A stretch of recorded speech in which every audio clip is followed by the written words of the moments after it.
Debus Guarbros. Un bon caldo de pollastre aporta profunditat i complexitat a altres receptes, afegint nutrients i afavorint una cuina més saborosa i saludable. La diferència entre fer-lo a casa o comprar-lo industrial és molt gran i per moltes raons. Tenim un control dels ingredients, un sabor personalitzat, nutrients i frescor en els aliments i, sens dubte, té un component baix amb sodi, ja que els industrials utilitzen el sodi com a conservant. Per un parell de litres de caldo necessitarem 1 quilo de pollastre. A mi m'agrada utilitzar pollastre on hi hagi carn i os, no només carcasses. Aquí tenim 2 cuixes. El que vaig a fer ara és blanquejar el pollastre. Cobrim amb aigua freda i posem a foc viu. Blanquejar no és escaldar. Aquí partim de fred i es fa per eliminar impureses i per prevenir contaminacions de bacteris i altres microorganismes. En quan arrenqui el primer bull, retirem el pollastre. Un cop blanquejat, podem retirar molt fàcilment petites plomes. Netegem bé aquest pollastre blanquejat i tornem a la olla.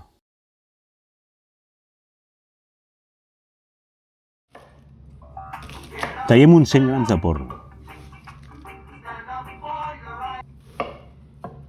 150 grams de ceba. 150 grams de pastanaga pelada. Jo tallo la verdura petita perquè penso que d'aquesta manera aconsegueixo més gust, o almenys que es transmeti més ràpidament. Per això té un inconvenient, i és que a l'hora de desescumar costarà més treure les impureses, però es pot fer igualment. 100 grams de xampinyons. Sí, a mi m'agrada posar-hi. M'agrada el gust que aporten. Mireu, aquest és un altre avantatge de fer el caldo a casa. Podeu fer amb el gust que vulgueu. Jo us ensenyo una manera que funciona, però heu d'adaptar als vostres gustos. Aquest caldo no us defraudarà. Posarem també uns 50 grams d'api.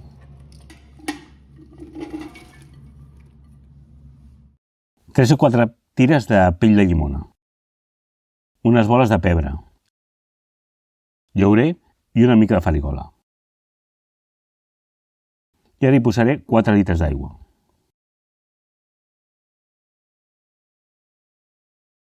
Arrenquem en fred. En quan comenci a bullir, tenim que començar a desescumar.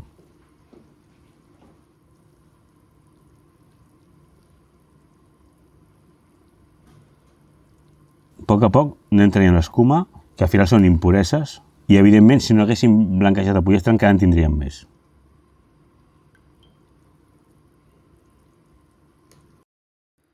Ara el caldo porta 1 hora fent xup-xup. Jo hi deixo la pell del pollastre perquè m'aporta gust.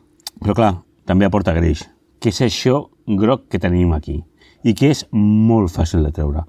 El podeu treure ara, el podeu anar traient, el podeu treure al final quan acabem el caldo, el podeu treure després de congelar-lo. És fàcil. El que sí hem de fer és treure'l. El problema del greix és que forma una pel·lícula que a vegades dificulta l'evaporació de l'aigua. Aquí ja portem 2 hores fent xup-xup.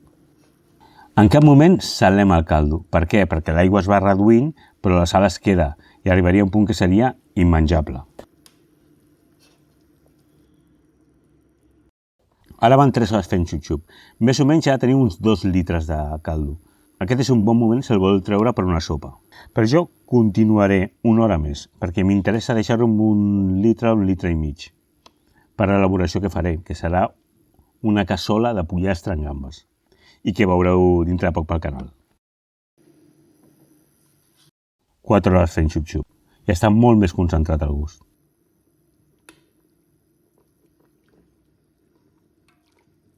Ara ens toca colar-lo.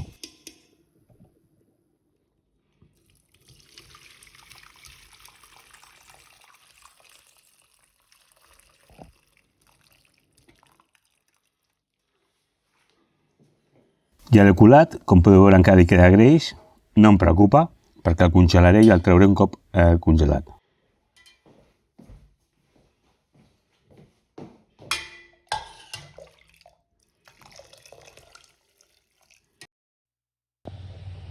Mireu, l'he abocat amb una ampolla de plàstic perquè veieu que realment és 1 litre i mig.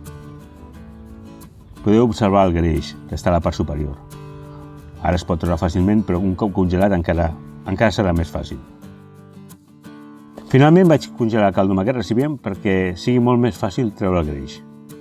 Mireu que fàcil que surt. Molt bé, ara ja sabeu com fer un bon caldo de pollastre. Un caldo clar de pollastre, que és la base de la cuina, diria, mediterrània i europea. Amb aquest caldo farem, com us he dit abans, una cassola de pollastre i gambes. Cuineu i cuideu-vos.